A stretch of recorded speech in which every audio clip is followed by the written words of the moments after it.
안녕하세요. 저는 평소에 사연을 듣는 걸 좋아해서 많이 듣습니다. 세상에는 정말 이상한 사람들이 많더군요. 이야기가 좀 과장된 것처럼 보이는 이야기도 많지만 한 가지 확실한 것은 세상에는 정말 미친 사람들이 많다는 겁니다. 말도 안 되는 일도 많이 일어나는 것 같고요. 제가 겪은 이야기도 해보고 싶어서 이렇게 사연을 보냅니다. 이 이야기는 정말 과장되지 않은 이야기입니다. 오히려 생략된 게 많겠죠. 글 쓰는 재주가 없지만 잘 좀 다듬어 주시기를 바랍니다. 아무튼 저는 농사 일을 하고 있습니다. 정확한 지역은 말씀드릴 수 없지만 전라도 지역 쪽에서 커다란 하우스를 지어놓고 딸기 농장을 하고 있습니다. 딸기 농사는 수익이 짭짤합니다. 대신에 초기에 투자 비용이 많이 드니까 딸기 농사할 생각 있으신 분들은 돈을 많이 모아서 하시기를 추천드립니다. 요즘에는 킹스베리라고 해서 커다란 딸기가 잘 팔리는데 이게 돈이 엄청나게 듭니다. 기회가 되시면 한번 잡숴보세요. 아무튼 이 이야기는 제가 딸기 농장을 하고 제법 익숙해졌을 때 있었던 일입니다. 당시에 딸기 수확철이 다가오니 쉴 새 없이 바빠지기 시작하더군요. 수확철이 다가오면 하루에 15시간씩 일을 해도 시간이 모자라고 주변 사람들한테 도움을 받아야만 간신히 수확을 정상적으로 할 수 있는 수준입니다. 시기 안에 다 수확을 못하면 신선도가 확연히 떨어지면서 가격이 많이 낮아집니다. 그래서 가장 비싼 값을 받을 수 있을 때 얼른 수확해서 내다 팔아야 합니다. 저는 주로 경매를 통해서 판매를 하거든요. 경매에서는 또 신선도를 엄청나게 따집니다. 그래서 오늘도 빠른 손놀림으로 딸기를 수확하고 있었는데 갑자기 우리 딸기 농장 안으로 어떤 아줌마 한 명이 불쑥 들어오는 겁니다. 이곳에 사는 아줌마 같지는 않고 한껏 꾸민 것처럼 보이는 도시 아줌마 같은 모습인데 선글라스를 쓰고 있더군요. 그 아줌마는 제게 다가오더니 딸기 조금만 팔 수 있냐고 물어보더라고요. 말을 하면서도 주변을 두리번거리며 마치 누군가 자기를 알아볼까 무서운 듯이 딸기를 조금만 팔 수 있냐고 묻는 겁니다. 그래서 어느 정도 살 거냐고 물어보니 지금 가진 게 1,000원밖에 없는데 1,000원 어치 살 수 있냐고 하길래 정신 있는 사람인지 없는 사람인지 세상에 1,000원 어치 딸기를 사려고 농장까지 오는 사람이 어디 있냐며 바쁘게 죽겠는데 지금 장난하는 거냐고 화를 냈습니다.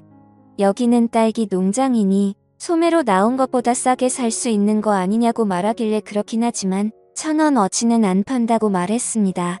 그러자 그 아줌마는 그러냐며 아쉬운 발걸음을 떼며 딸기 농장에서 나갔습니다. 안 그래도 일손이 부족해서 예민한 상황인데 저런 이상한 말을 들으니까 기분이 안 좋더라고요.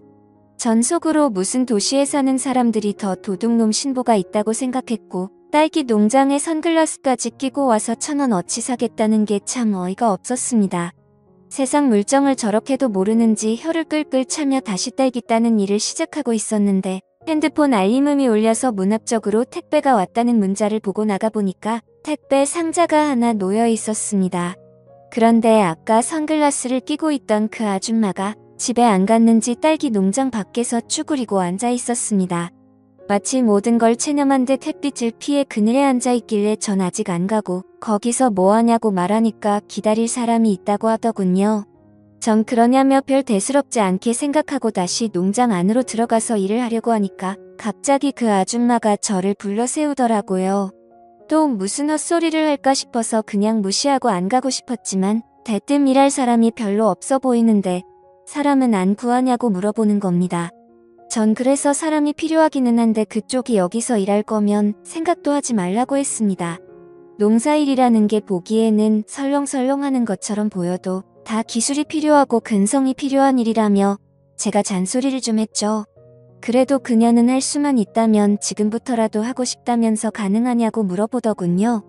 그래서 전 좀 전까지 누구 기다린다고 하지 않았냐고 하니까 오늘은 안 만나도 된다며 일단 일 시작하고 싶은데 일 시작하면 일당이 얼마냐고 묻더라고요. 일당 6만원 드린다고 하니까 그녀가 고민을 하더라고요. 안 그래도 시간 없어 바쁘 죽겠는데 빨리 할 건지 말 건지 대답하라고 했습니다. 그러자 그녀는 3만원만 받을 테니 재워주고 밥도 달라고 하더군요.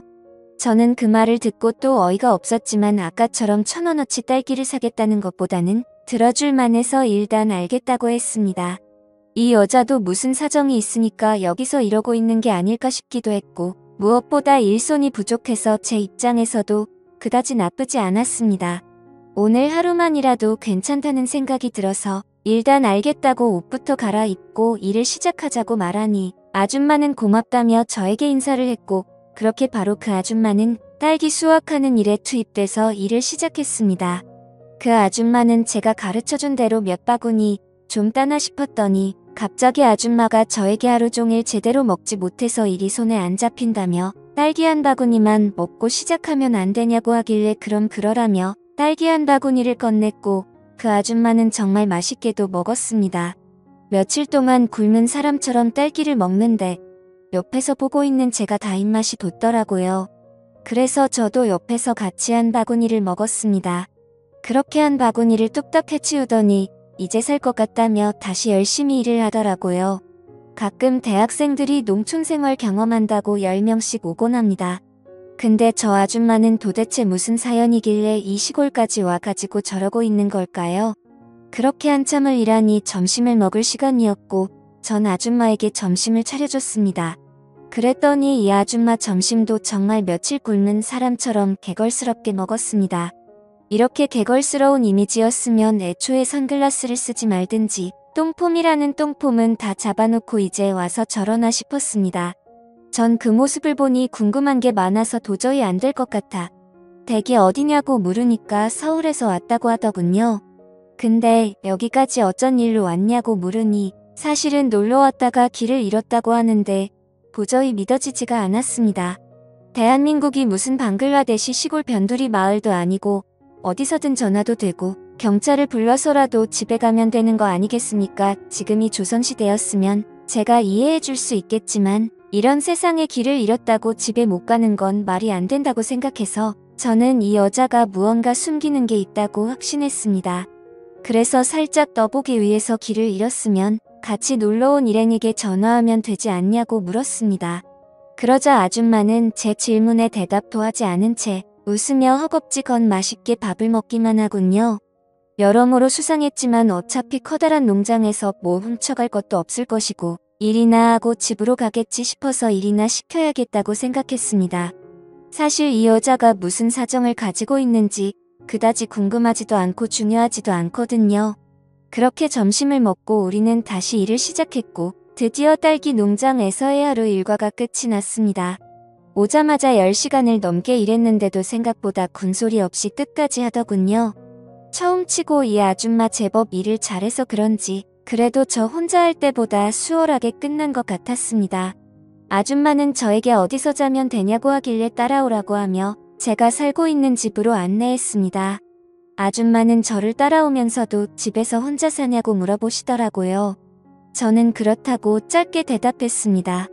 왜 지금까지 혼자 살고 있는지 저의 개인적인 이야기까지는 하고 싶지 않았거든요. 사실 아내는 저와 이혼도 하지 않은 채 집을 나갔습니다. 저는 시골에서만 자랐기 때문에 도시 여자란 결혼하는 환상을 가지고 있었거든요. 살다 보니 어떻게 인연이 닿아서 도시에서 자란 여자와 결혼을 했고 아내와 함께 이곳 딸기 농장에서 일하며 살았습니다. 근데 도시에서 자란 제 아내는 1년도 여기서 못 견디고 바로 집을 나가버린 거예요. 아무런 연락도 없이 갑자기 사라진 아내를 행방불명으로 신고해놨. 그 이후로도 아내를 찾을 수가 없었습니다. 아내는 어릴 때부터 고아로 자랐다며 심지어 연락할 가족조차도 없더군요. 사기 결혼을 당한 게 아닌가 생각했지만 시간이 지나고 나니 아내라는 존재도 서서히 잊혀지더라고요. 그 이후로 수소문을 통해 듣자 하니 아내는 다른 남자와 살림을 차렸다는 소문이 있었습니다. 그걸 본 사람도 있다고 해서 처음에는 아내를 찾아볼까 하고 백방으로 나섰지만 결혼한 서방도 버리고 집을 나간 여자인데 이렇게까지 찾을 이유가 없다고 생각해서 후에 그마저도 그만뒀습니다. 그게 벌써 20년 전 일입니다. 아내를 찾아도 다시 아내와 살기는 어렵고 그 많은 세월을 혼자 살다 보니 이렇게 혼자 사는 게 더 편하다는 생각도 들더군요. 당시에도 노총각 딱지를 떼고 마지막에 결혼한 거였는데 결혼하고 나서 1년도 안 돼서 아내가 집을 나간 저는 그 이후로 노모를 모시며 딸기 농장을 일구어 나갔습니다. 그런데 이제 노모마저도 돌아가시고 이렇게 저 혼자 딸기 농장을 꾸려나가고 있었습니다. 그래서 저는 이런 저의 복잡한 가정사를 처음 보는 아줌마한테 굳이 말하고 싶지 않았습니다. 일행들한테 전화해서 집에 가면 되지 않냐고 물어본 제 질문에도 그녀가 대답하지 않았으니 저도 그냥 대답을 하지 않았습니다. 그렇게 집에 들어와서 선글라스를 벗은 그녀의 얼굴을 보니 한쪽 눈에 멍이 시퍼렇게 들어있었습니다. 그러면서 거울을 보며 멍든 자국을 오목조목 살펴보는데 꼭 누군가에게 맞은 느낌이더라고요. 아줌마는 그 뒤 살짝 눈물을 훔치는 것 같았습니다. 저 아줌마에게 분명 사연이 있는 것 같았습니다. 서로 개인적인 건 물어보지 않았습니다. 일단 저도 저의 개인적인 이야기를 하고 싶지 않았고 그녀도 개인적인 얘기를 하고 싶지 않은 것 같더라고요. 그리고 무엇보다도 딱히 그녀에 대해서 궁금하지 않았습니다. 그래서 더 신경을 끄고 조용히 저녁을 먹기나 했죠. 저녁 먹는 김에 제가 직접 담근 딸기주도 가져와서 저 혼자 마셨습니다. 그 여자에게 주기 아까웠거든요. 근데 그 아줌마는 제가 꺼내온 딸기 술을 보더니 뜬금없이 술이라면 아주 진절머리가 난다고 했습니다. 그래서 왜 그러냐고 하니까 사실은 자기 남편이 술만 마셨다 하면 사람이 180도 바뀐다고 하더군요. 그 말을 들으니 왠지 저 아줌마 얼굴의 멍도 남편이 때려서 생긴 것이라는 생각이 들었습니다. 그리고 저 아줌마가 남편한텐 맞고서 도망치듯 집을 나왔다고 하는 생각으로 추론이 됐습니다. 아무튼 전 그 아줌마가 좀 안 됐다는 마음이 들더라고요. 아줌마는 제가 딸기주를 한 잔 따라서 마시는 걸 보더니 갑자기 제 잔을 빼앗고서 자기도 한 잔 마시겠다며 벌컥벌컥 마셨습니다. 제가 아끼는 술인데 왜 저의 허락도 없이 이렇게 마시는 걸까요? 방금 전까지 술에 진절머리가 난다더니 이제는 제가 이 아줌마한테 진절머리가 나더군요. 아무튼 딸기 1,000원어치 산다는 그 첫 인상부터가 마음에 안 들었는데 여러모로 재수가 없는 여자입니다. 그러면서 갑자기 오늘 낮에 자기가 일한 거 어땠냐고 물어보기에 전 그 정도면 충분히 일당받고 일할 자격 있다고 말했습니다. 저에게 그럼 이곳에서 일주일 정도 일해도 되냐고 하길래 전 마침 사람도 필요하겠다 그러라고 했습니다. 저 혼자서 하면 딸기 수확이 완료되는데 10일이 넘게 걸립니다. 근데 이 사람까지 있으니 일주일이면 딱 쉬기도 좋다고 생각했거든요. 신선한 딸기를 더 비싸게 팔 수 있으니 이득이라고 생각했습니다.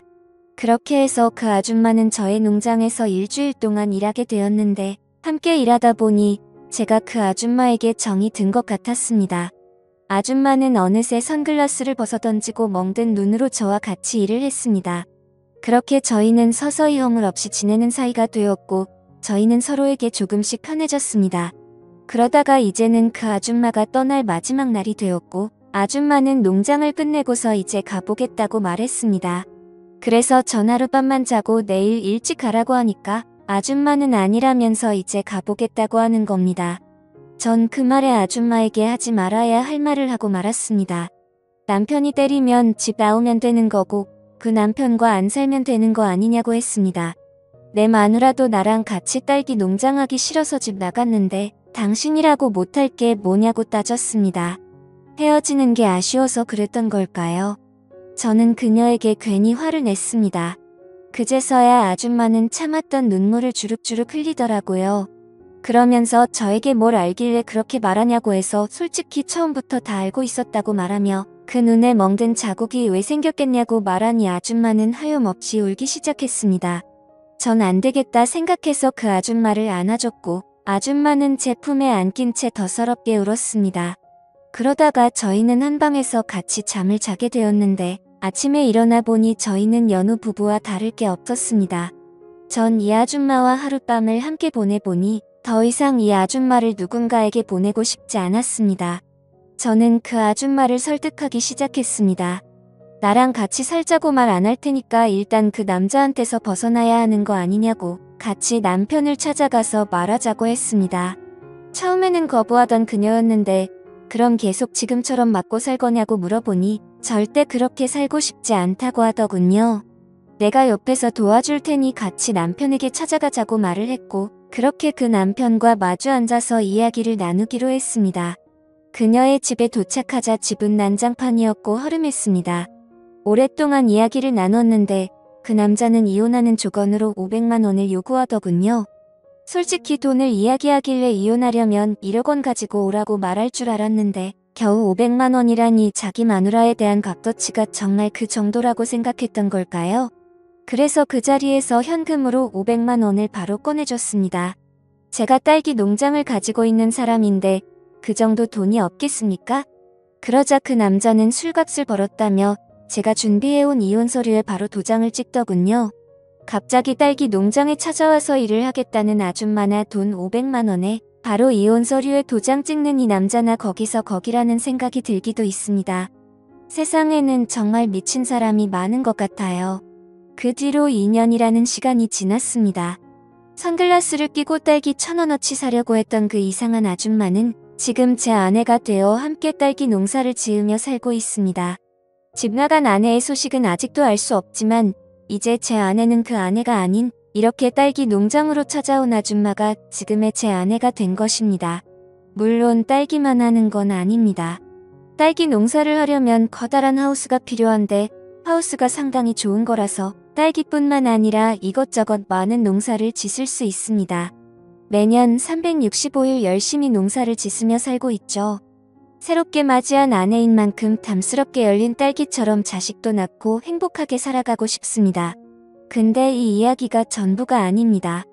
시골에서 살다 보니까 정말 별별 일이 다 생기더라고요. 다음에 기회가 되면 또 이렇게 사연을 보내보겠습니다. 저희 마을에 유명한 개장수가 한 명 있는데 그 사람에 대해서도 참할 얘기가 많습니다. 세상에는 정말 상상도 할 수 없는 미친 사람들이 많다는 걸 느꼈거든요.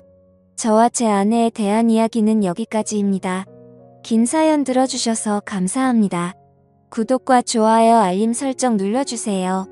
그럼 모두들 행복한 하루 보내세요.